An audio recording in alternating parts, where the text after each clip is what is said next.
Тяжелая не только для тех, кто остался недоволен восьмой серией, финалом сезона, но и вообще тяжелая, исторически.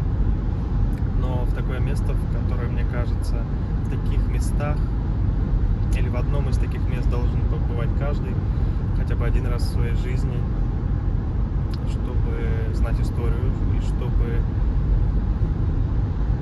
не допускать или знать, насколько важно не допускать некоторые вещи, которые, к сожалению, человечество позволяло себе в недавней истории.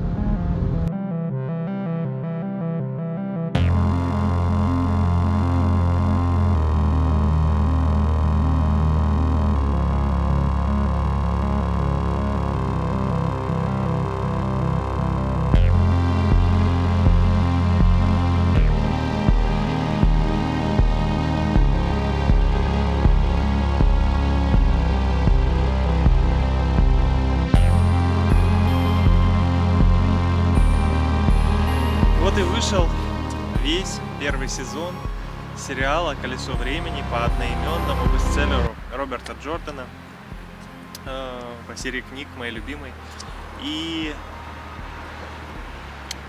финальные серии, 7-ю и 8-ю, действие происходит, как и в книге, возле и внутри города Фалдара, или Фалдара, в стране Шайнар. Страна Шайнар, по книгам, это одна из стран, которые граничат с запустением. Запустением, которое надвигается и постоянно угрожает людям злом, скажем так. Оттуда постоянно идут нападки троллоков и других тварей темного. И, соответственно, жители пограничных стран, в том числе Шайнара, в том числе Фалдара, это такие закаленные тяжелыми войнами постоянными с тенью люди, для которых троллоки — это не сказки, не существа из сказок, как для жителей, например, Двуречья, но ежедневная угроза. Создатели сериала выбрали для съемок место, где есть действительно крепость, городок, где есть крепость. И эту крепость построил в 1870 году император Йозеф II для защиты от прусских войск. Тогда Чехия принадлежала Габсбургскому княжеству, по-моему, это, скажем так, сейчас это Австрия.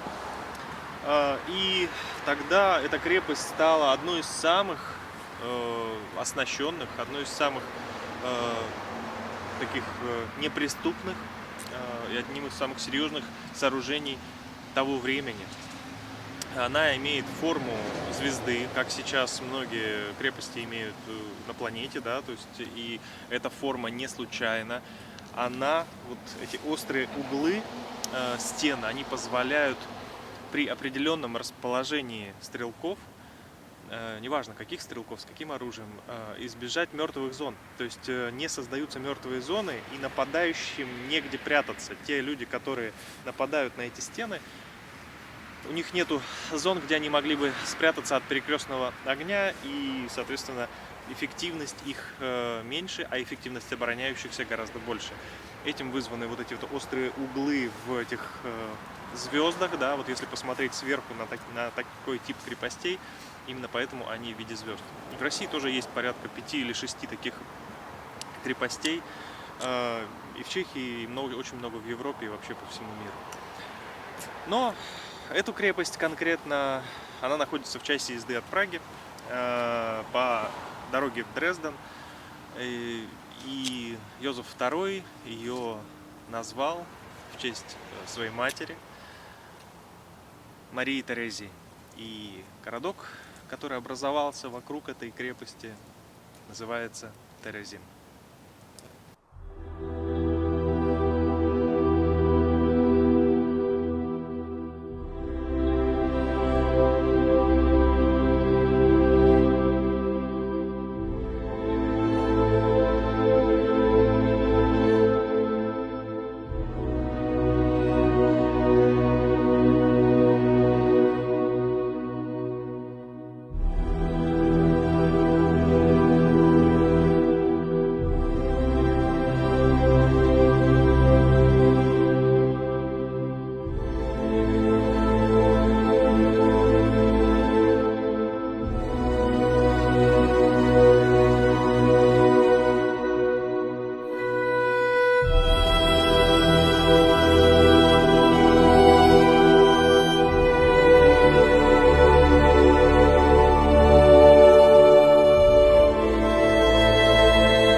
Терезине в камере номер 1 находился в заключении и в итоге умер от туберкулеза Гаврила Принцип, сербский националист из Боснии, который 28 июня 2014 года убил австрийского наследника престола Фердинанда d'Este и его жену Софию.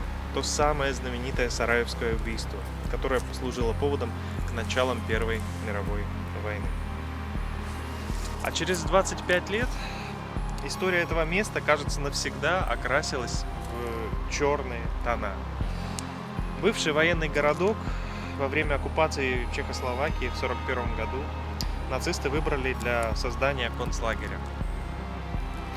Терезин был превращен в огромное образцовое гетто, в которое свозились евреи не только с Чехии и Словакии, но и из Германии, из Австрии, из других европейских стран. По рассказам немецких евреев, им приходили письма о том, что их отправляют на курорт Терезин. Многие из них были ветеранами Первой мировой и действительно верили, что едут на курорт, но приезжали в один из самых жутких лагерей в системе Холокоста. Здесь за годы войны находилось около 140 тысяч человек. Из них 33 тысячи умерли во время нахождения в гетто здесь. Очень многие умерли через несколько лет от болезней, полученных в лагере. Терезин использовался также как перевалочный пункт перед отправкой заключенных в печально известный Освенцим.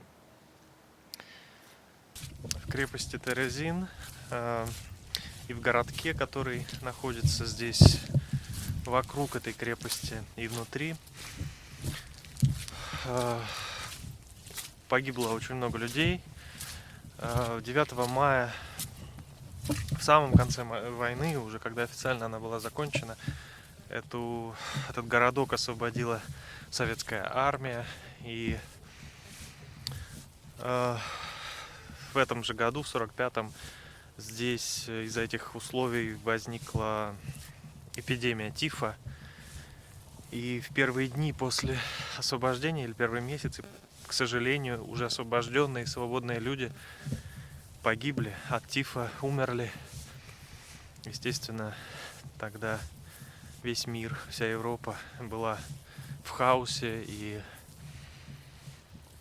никто их не смог, к сожалению, вылечить после тех страданий, после той антисанитарии, в которой они находились вот здесь вот в течение нескольких лет.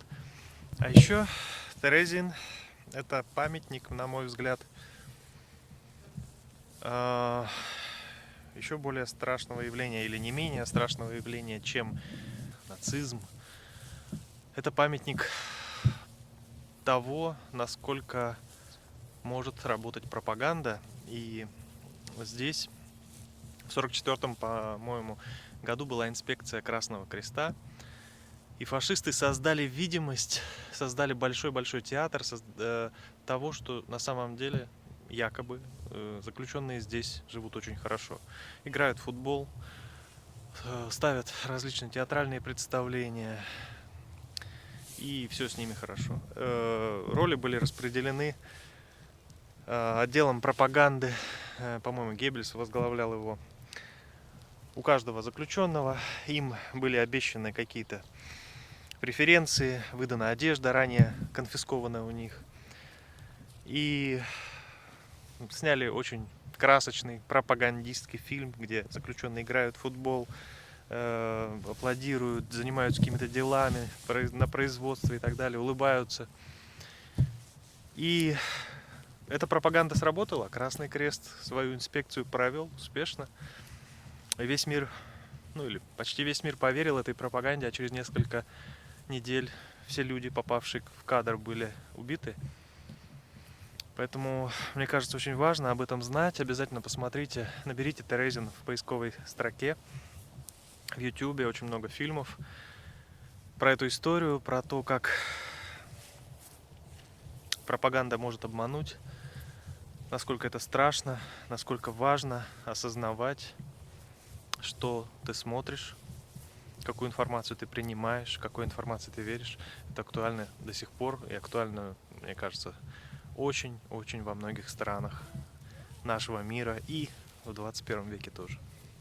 Вот тут будет ссылка на очень хороший документальный фильм, который я советую всем посмотреть, про этот лагерь, про то, как здесь все было, как здесь все происходило. Я уверен, это нужно знать каждому. Но вернемся к сериалу. Эм, Когда было тех задание найти крепость, я уверен, эм, создатели сериала или там специалист по локациям, у него было э, такое задание от Джаткинса. Нам нужна крепость в часе езды от Праги. И не знаю, задумывались ли они тогда о том, какое тяжелое бремя несет эта крепость или нет, это место вообще или нет, сколько здесь людей было замучено, сколько людей здесь было просто уничтожено. Но, тем не менее, они сняли некоторые кадры здесь. Именно через этот мост в 7 серии после путешествия по вратам заходят наши герои в Алдара. Именно через этот мост уже потом в 8 серии бегут иногородние люди, отсюда в том числе Мин, да, вот они выезжают на повозках, она обгоняет всех. И вот через эти ворота заходят и уходят, соответственно, герои нашего сериала. Э, Я бы хотел еще остановиться на одном моменте, который, когда я читал книги, очень меня заинтересовал. И его, этот момент, передали в сериале. Но мало кто, наверное, не читающие, не поняли, что хотел передать режиссер. Но я нашел лично для себя описание медитации или описание приема, который Тем Алтор, отец Ранда, называет «пламя и пустота», и который применяется во всех книгах постоянно, когда идет описание Ранда Алтора и его сосредоточение на силе, как он тянется к единой силе и так далее, он всегда применяет метод, которому его научил его отец, Тем Алтор, для того, чтобы лучше стрелять из лука. Всем известно, что его отец чемпион на Белтайн, соревнований на Белтайн по стрельбе из лука, и он научил Ранда представить себе огонек свечи, например, и в котором мысленно сжечь все эмоции, сжигать все эмоции до такого состояния, чтобы у тебя не было ни одной эмоции, и ты плавал в пустоте. И тогда, когда ты будешь плавать в пустоте, безразлично, без злости, без других эмоций, то у тебя твое дело, будь то стрельба из лука или что-то другое, будет получаться лучше. Вы помните, что в сериале есть две сцены в 7 эпизоде, когда Ранд сначала стреляет из лука, тренируется вот на фоне этих стен и не попадает точно в цель. Его это злит, он на эмоциях, а потом, когда он уже наконец определяется, он понимает, осознает, что он возрожденный дракон, и решает уже свои какие-то внутренние конфликты в компании там, с Эгвейн, с друзьями, он бьет без промаха. Для зрителя сериала, это не читавшего книги, это просто он успокоился, теперь он стреляет точно. Но для читающих понятно, что он нашел эту пустоту. В книгах это описано так, что изначально ему было иногда сложно найти пустоту, и поэтому он не попадал в цель или не мог дотянуться до источника. Но и во втором случае, когда он стрелял точно в цель, я для себя увидел визуализацию сцены, которую часто читал в книгах, о том, что он представил огонек, сжег в нем все эмоции и нашел пустоту. И именно этот прием ему в дальнейшем будет помогать быстро хвататься за единый источник. Но я, когда еще первый раз читал в подростковом возрасте книги Роберта Джордана, я заинтересовался этим способом и в течение жизни очень часто наталкивался на подобные методики, подобные схемы концентрации той, которую описал Роберт Джордан в этой книге. В 1976 году американский ученый венгерского происхождения Михай Чиксент-Михай даже опубликовал теорию состоянии потока, так называемого, состояния концентрации на определенном деле.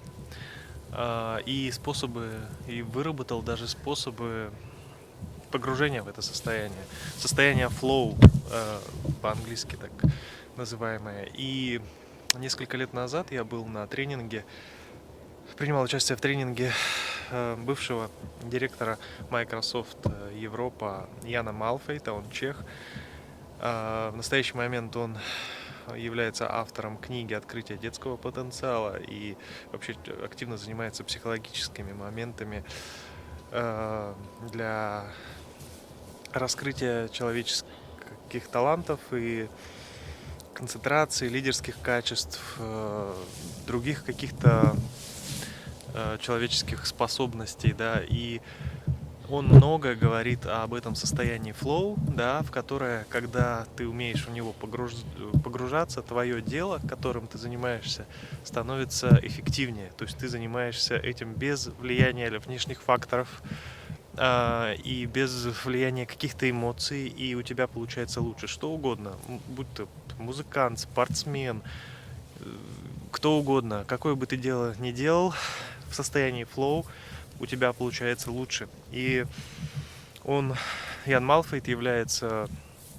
постоянным коучем и ментальным, ну скажем так, занимается психологической подготовкой многих чешских известных спортсменов, в том числе спортсменов, которые участвуют в Олимпиадах, к соревнованиям.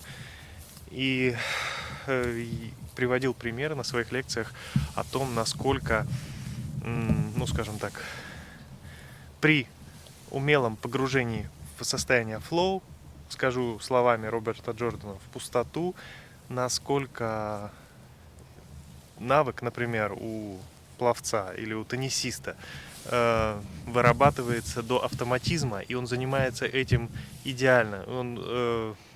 Вероятность ошибки очень мала. И на самом деле это очень правдоподобно звучит. Я смотрел в интернете, что многие даже после прочитывания книг пытались входить в состояние вот медитативное такое пустоты, и очень глубокий смысл есть в книгах «Колесо времени» в разных элементах. Роберт Джордан был на самом деле, это было делом его жизни, и он вложил в него много вещей, которые заставляют задуматься. И сериал, как бы его сейчас не хаяли, как бы не критиковали, особенно за концовку, я повторюсь и буду повторяться еще очень долго, что он для меня, я ищу в нем вещи, которые визуализируют для меня этот мир, визуализируют и дополняют мою картину, внутри которой сложилась этого мира, каких-то явлений этого мира. Вот на этом примере я хотел показать, что, например, для меня вот моменты стрельбы из лука Ранда Алтора были прям такие: вау, классно, он нашел пустоту. Именно ту пустоту, которая потом ему позволит делать величайшие дела в следующих книгах и в следующих, надеюсь, сезонах сериала. И надеюсь, что сериал будет лучше, будет проводить работу над ошибками. Надеюсь, что у него будут просмотры. И надеюсь, что он будет вообще одним из самых популярных шоу в мире. И мы будем его критиковать только предметно и не будем его закапывать. Я уверен, что ему можно и нужно дать шанс. Это сложное дело, но плюсов в нем, в этом сериале, гораздо больше, чем минусов. А те, кому он не нравится, всем советую просто еще раз или заново, или просто в первый раз открыть первую книгу цикла «Око мира» и начать читать, потому что Роберт Джордан и мир, который он создал в книгах, ни с чем не сравнится. Всем пока. Ну а на сладкое у меня есть история, которую я совершенно случайно узнал, про птичку. Все вы помните, что во второй серии, начало второй серии, нам показывают Эммона Валду, вопрошающего детей света, который сжигает Айс Седай, и в процессе дегустирует блюдо, некое блюдо, о котором даже говорит пару слов. И это блюдо, сначала не мог понять, что это за птичка. Потом я совершенно случайно, посмотрев одну из серий первого сезона сериала «Наследники», я понял, что это за птичка. И я понял, что режиссер второй серии или сценарист закладывали «Колесо времени», закладывали глубинный смысл в эту сцену. Потому что эта птичка ортолан или овсянка, ее называют. Действительно существует такое блюдо. И это блюдо запрещено. Это блюдо запрещено с 90-х годов в Европе. Блюдо — это французская кухня. И почему оно запрещено? Процесс приготовления этой птички начинается с того, что эту овсянку помещают в темную клетку или коробку, наполненную зерном. Почему темную? Потому что, чтобы птичка подумала, ее инстинкты сработали так, что как будто ночи становятся длиннее, и надо готовиться к перелету на юг, соответственно, наедаться. И она постоянно безостановочно ест, набирает жир, набирает массу. Часто, когда нет желания у разводчиков или этих птиц искать там какие-то темные клетки, они просто выкалывают им глаза. Соответственно, слепая птица наедается, обжирается, и потом после этого, к сожалению, ее страдания не заканчиваются, она живьем вымачивается в арманьяке для того, чтобы получить некие ароматы, и потом ощипывается и жарится целиком и подается к столу. Соответственно, конечно, чудовищные условия приготовления этой птицы. Гурманы говорят, что это очень вкусно, стоит это более 100 евро одно блюдо, там, где нелегально его готовят. Но вот этот сам процесс, я думаю, приготовления этой птицы был известен Джаткинсу или режиссеру, или какому-то человеку из съемочной команды, и они заложили параллели с тем, как вопрошающие жестоки по отношению к своим, скажем так, людям, из которых они хотят выпытать что-либо, какую-то информацию, и вот процессом приготовления вот этим чудовищным этой птички. Поэтому, конечно, здесь нужна пояснительная команда, и я уверен, что в других сценах тоже где-то закладывался тот смысл, который даже мы, читающие книги, не сразу поняли. Я рад, что сегодня я выступаю как пояснительная команда для этой сцены. И я надеюсь, что в будущем мы найдем такие же глубокие, но не видные на первый взгляд моменты в этом сериале. Но птичку жалко.